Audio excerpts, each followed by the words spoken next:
Today our topic is enlightenment. Enlightenment is our topic every day. What is enlightenment? Enlightenment is the complete awareness of life without mental modifications. Now that's a mouthful. Enlightenment is life. It's the complete experience of it in a very pure and pristine form, in the form of the highest light. Within everything, within all things, is nirvana. Nirvana is the awareness of existence without any modifications of the mind.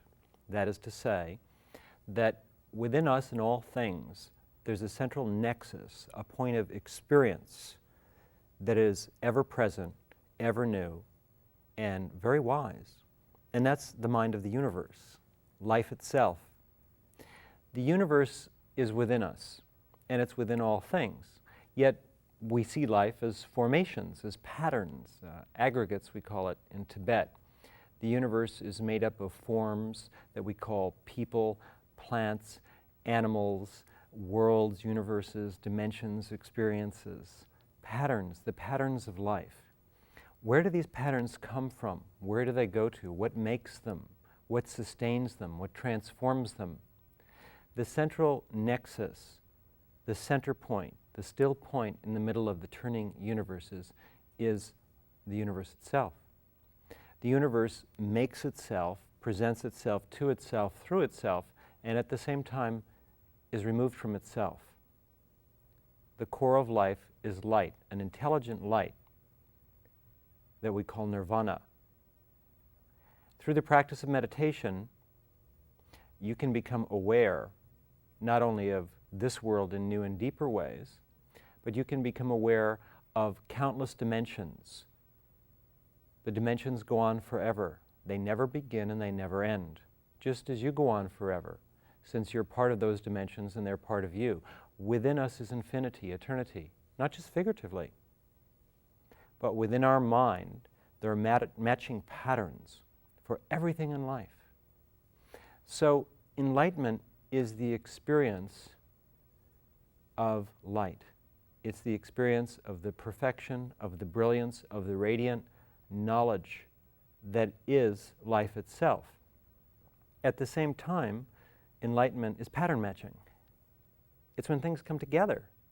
It's when things separate. It's when things form new patterns. You know, they say that no two snowflakes are exactly alike. I haven't checked personally, but I take certain things on faith. Well, no two moments in life are exactly alike. They're different. And sometimes moments can join. They move in and out of each other. This is one moment. This is another moment.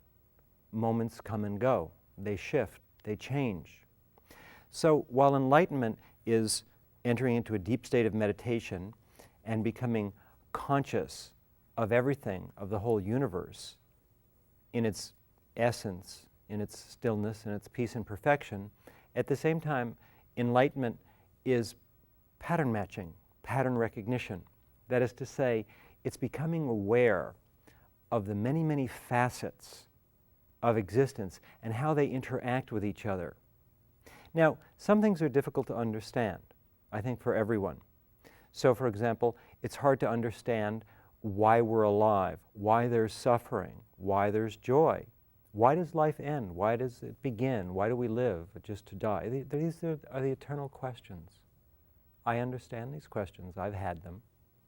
They recur from one life to another. The answer is in enlightenment. People can make things up, philosophies that are striking, that give reason to things, but that doesn't mean it's true. If you want to know why you are, what all of this is, then you must become enlightened. That is to say, you must experience the mind of the universe and have that mind be your mind. I could use a computer analogy. Why not? I'm in the computer business. If you have a workstation, a terminal, a small little computer, and it only has a certain amount of computing power, you can do certain tasks, and there's certain things you can't do. But if you take your little tiny computer and if you hook it into a mainframe, or let alone a supercomputer, suddenly the little terminal that you had its power is amplified thousands and millions of times because it's patched into a supercomputer. So in the same sense, your mind at the moment is separate from the universe, at least in appearance. That is to say, the amount of computing power that you have is somewhat limited. You know or sense what it is. As you meditate, as you progress along the pathway to enlightenment, you enter new stages of consciousness and new states of awareness. And you begin to access more memory, whether it's past life memory or memory as understanding of life. You begin to experience different dimensions. Life is perfect. Every moment is perfect. And yet, there are incongruities. That's the pattern matching.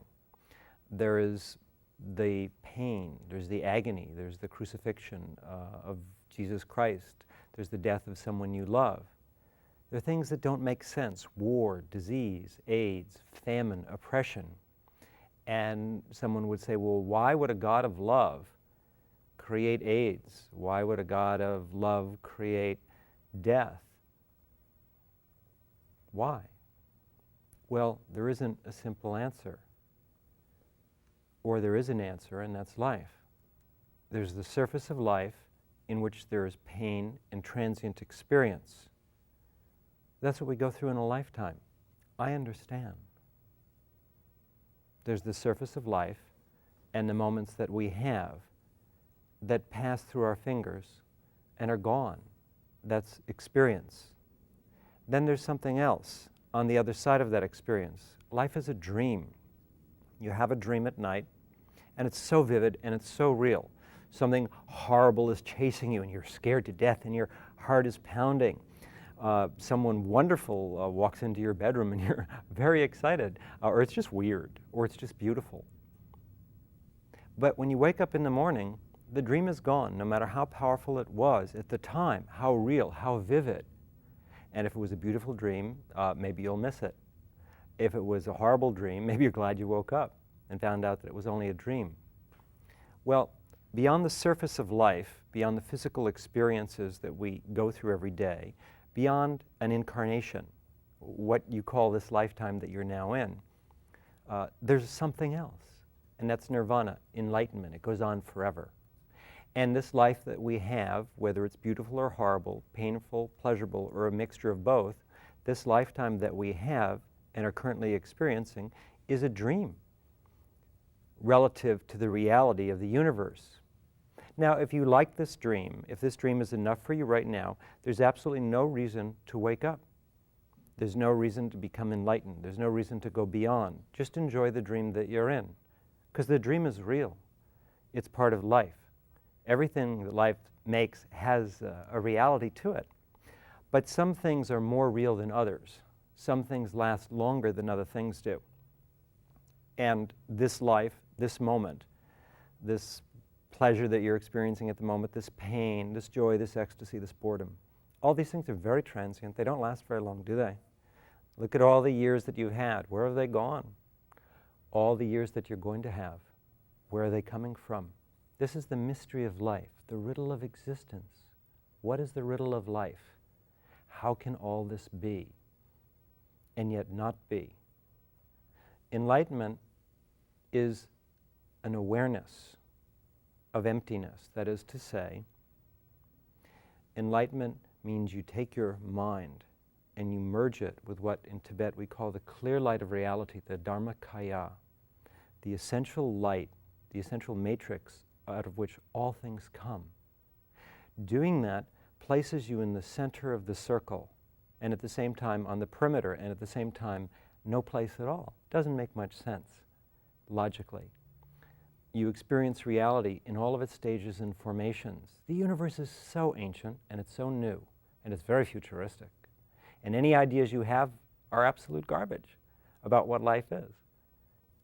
Life is what it is, and your opinion of it is totally irrelevant. That's intimidating, isn't it, a little bit for some people, that you don't know anything. Well, it really doesn't matter. Life doesn't care. And yet you're an expression of it. Now, that's the riddle. That's the mystery.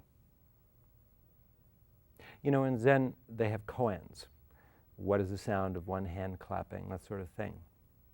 And what they're trying to suggest is that surface understanding is real, but there are other understandings that can only be gained when you go beyond thought, when you use other levels of the mind of the universe.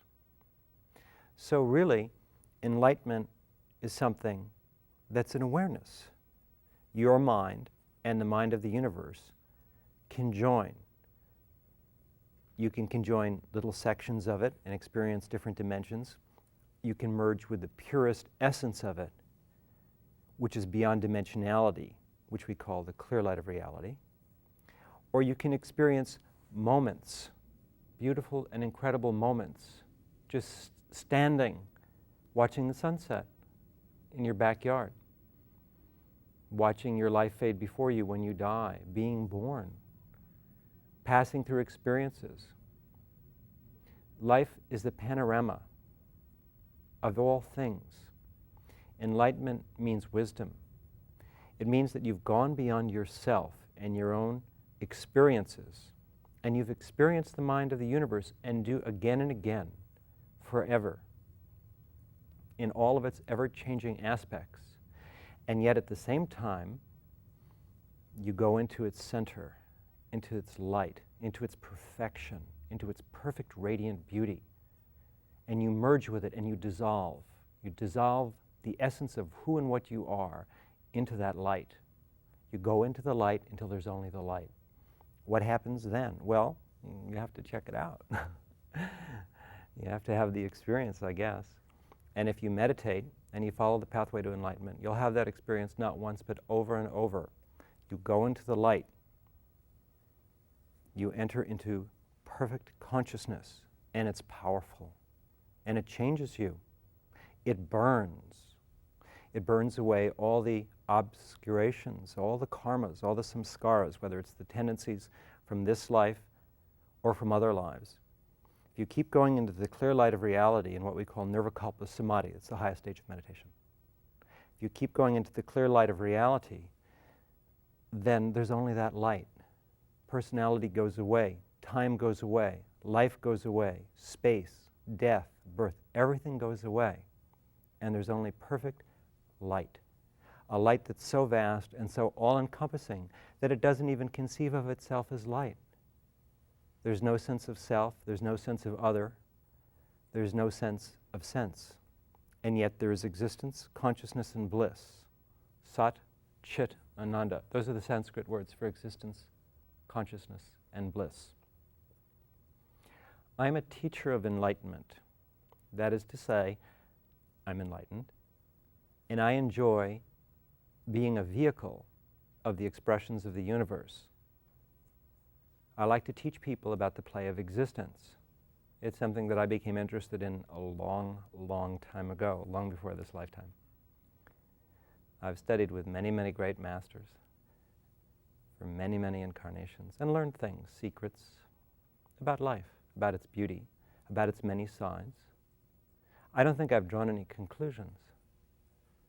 I just know how to meditate perfectly and go into that light. And I instruct people who seem to have an inclination for that, who like beautiful sunsets and sunrises, who like the vividness of existence. Such people follow the pathway to enlightenment. They seek perfection. Who knows why? Andrew Marvell wrote a wonderful poem, On a Drop of Dew. And in the poem he talks about how the dew comes from the sky and it settles on the grass. And then in the morning light, it evaporates and it goes back to the sky again. And of course, for the metaphysical poets of the 17th century, that was an analogy, an image of how they saw the process of life, the enlightenment process. We are all part of something, life, and yet life separates itself from the sky that it is and becomes manifest. Worlds, planets, dimensions, beings, experiences. And for a short period of time, for a very transient moment, we exist, we experience, we are. And then at some time we have this thing we call death, which so many people fear so unnecessarily. There's nothing to be afraid of in death. Death is life. The little dewdrop is brought back to the sky again. It's reconnected to itself. That's all death is. Don't be so afraid of death. Everybody is such a wimp. You're all scared of death. Death is nothing. We've all died thousands and millions of times, and we don't look any the worse for it, I don't think. There isn't really death. There's just a change in dimension. If I'm in one room now and I walk into another room, have I changed? No, I've changed rooms. If I'm in one outfit and I change into another outfit, have I changed? No, I just changed my clothes. Death is a very simple change. Beings are massing. At every moment, they're being born and dying. Life is changing itself, transmuting itself. Don't be afraid of death and don't be afraid of life. Fear is something of the body, sometimes of the emotion and sometimes of the mind. The way beyond fear is to perceive life. When we don't know something, we're afraid of the dark, something that's out there, we experience fear. If we turn on the light and we see nothing is there, well, there goes the fear. So the fears that people have, the fears that you have, are groundless against the background of life. If you could truly see what life is like, if you were truly enlightened, then there would be no fear. There would be no sense of disappointment. There wouldn't be anything but joy, because you would see that beyond the transient surface of life is eternity. And eternity is never fearful. It has different faces, you know. And I guess you could be scared of those faces. You could decide that one side of life, one face is frightening and another is amorous. One side is amusing, another is depressing. But those are really determinations that you make, or your culture makes, or your religion makes. Life by itself and of itself is nothing until you give it shape and form in your mind. All heavens and hells are created in the mind. Some people have more heavens, some have more hells. Thoughts and impressions, ways of seeing life, the aggregates and formations of consciousness are what make your life your life. If you want to change the universe, change the way you think, change your level of perception, go beyond thought. In Tibet, and in Tibetan Buddhism, of course, we say, be neither attracted nor repulsed as you pass through the bardo of experience. That is to say, as you go through life, as you go through the afterlife, and are reborn into another incarnation, whatever you see, whatever comes before your eyes, be neither attracted nor repulsed. Know that these are the images, the phantoms, the creations, the dreams of eternity. And they may seem pleasant or they may seem unpleasant. It really doesn't matter, because they're made up of the very same self-light that when you close your eyes and meditate, if you can meditate, when I meditate, I close my eyes and I see light. And that light is perfect and it's shining. And just to experience it is ecstasy. Well, that light is the thing that makes up what we experience. It is the experiencer of existence. It is everything. But if we forget that, if we don't really see it, then of course life can be frightening, terrifying, disappointing. So enlightenment means that we are able to be in the continuity, the flow of day-to-day consciousness. We're aware that we're in a bodily form, passing through time and space, going through birth, death, and experiences. But we can also have another perception simultaneously. We can be perceiving the world as light, as essence, the essence of all things, what we call in Zen the suchness, the formation of life without mental modifications, which is enlightenment. You can perceive that enlightenment, or you can perceive the separativity simultaneously, in which case there's no sorrow, there's no unhappiness. The very experience of life is ecstasy.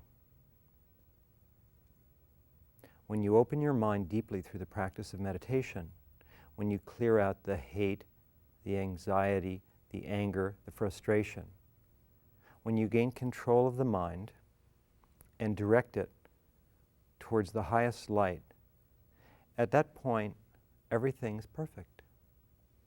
The experiences of this world fade, and there's only endless existence. So enlightenment is not something that we experience in some afterlife.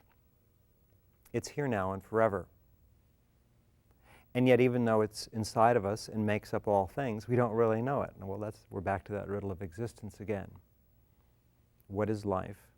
Life is enlightenment, but we don't know that consciously. So it may be your karma to be drawn on the pathway to enlightenment, as it was mine. That is to say, to become consciously aware through the practice of meditation of the infiniteness of existence, if it is you're ever so fortunate. Because while everyone else is in the movie theater of life, looking at the screen, being terrified by what's on the screen, or smiling or crying at the happy or sad ending, you can enjoy what's in the movie, but at the same time you remember that it's a film, it's a movie. You can see beyond the surface, and beyond the surface, it's fantastically beautiful. The waves of light, the formations of light of nirvana, stretch on endlessly. They never begin and never end. And their patterns change continually and move and flow. Just to observe the universe at work, to merge your mind with it, to become one with it, and to become those patterns, and even to go beyond them, is ecstasy. Nothing can be compared to that. It is the highest of all things, the best of all things. That which is most perfect is enlightenment. Enlightenment exists, whether you're conscious of it or not. And I can assure you, as an enlightened teacher of Buddhist meditation, that there is nothing to fear, that there's only perfection and light behind everything and inside of everything. And if you don't see that yet, perhaps one day you will. And if you'd like to see that and experience that, then you should learn to meditate, and you should learn to love and not hate, and to have a little control, and to not see yourself as that which is all important, but to see life as that which is all important. Get beyond yourself and grow up, will you? What's the matter with you? You're a slacker. What are you doing with your life? You just experiencing it? Kind of dull, isn't it? There are other options on the menu of life. Perception of planes of power, dimensions of ecstasy, worlds of radiant light beyond comprehension. Or you can watch TV, whatever makes you happy. Because you know, no one's judging. No one's in the sky with a big card marking down whether you were right or wrong today. I think life is much more complex and much more beautiful than that. That's an interesting human invention. But life is endless. It's made up of light. And it goes on forever. And no human being's observations of it or judgments of it will ever change its character. People think all kinds of things. You know, thoughts, philosophies are like fashion. What's in Paris today will be exciting. Next year there'll be new fashions. The skirts are shorter, the skirts are longer. But the female body stays the same. So enlightenment always exists. It has always existed. It will always exist beyond the surface and in the surface. As a matter of fact, it is the surface. Samsara is nirvana. The dream is the reality. And at the same time, there's so much more. So sometimes people ask me when I'm interviewed, I say, usually I'm interviewed by newspapers and people like that because, I don't know, I'm famous, I guess. And they say, well, what is your philosophy? What do you believe in? Do you have a message for the world? I always get a kick out of that. Do I have a message for the world? Like I should, you know, be important enough to have a message for the world. And I never know quite what to say. But I suppose if I have a message for the world, for the people of the world, it's chill out. Just chill out. Stop all this silly violence and hate and oppression. You're missing a really good moment. And you'll die, and that's that, and you'll be reborn. But you're missing a great moment. And it's the moment of your life today. And you know, when you hate, and you're all screwed up, and you're angry, and you're egotistical, and you're macho competitive, you're just some little chicken. You're just afraid. You're afraid to deal with life. So you hide in your humanness, you hide in your humanity, and that's okay too, because that's another part of enlightenment. Every aspect of consciousness, every plane of being, every emotion, what you call both good and evil, I don't know, it varies from person to person, everything is part of God. God is all things. Atman is Brahman. And That's how it is, and that's how it's always been. So enlightenment is the perception of pure perfection. We forget that sometimes. We get angry, we get frustrated, we get bent out of shape. But that's enlightenment too. Isn't it strange? And then enlightenment is this: the experience of perfect light in meditation. And yet it's daily life, happiness, unhappiness, and things that aren't even in this world. If you're interested in these things, meditate, follow your heart, be still, be conscious. And always be positive, because beyond this transient surface of life, there's endless light, endless consciousness, and endless goodness. Existence ultimately is good. What else could it possibly be? What else could it possibly be? Existence is perfection. In its own ultimate kindness, it creates all of this. All of these worlds, all of these beings, all of these forms, all of these aggregates and patterns it creates out of itself. It makes you and I and the flowers and the death that takes these things and the new life that brings them back. It's a mystery. So aim yourself at the highest. Look to that which is most beautiful for you.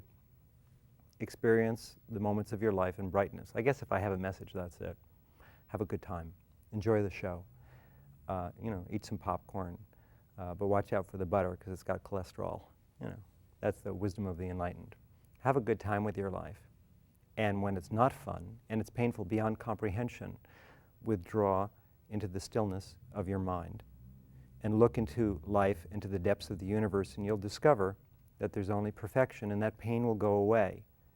That frustration will go away, that rage will go away, and you will see that life is perfect again.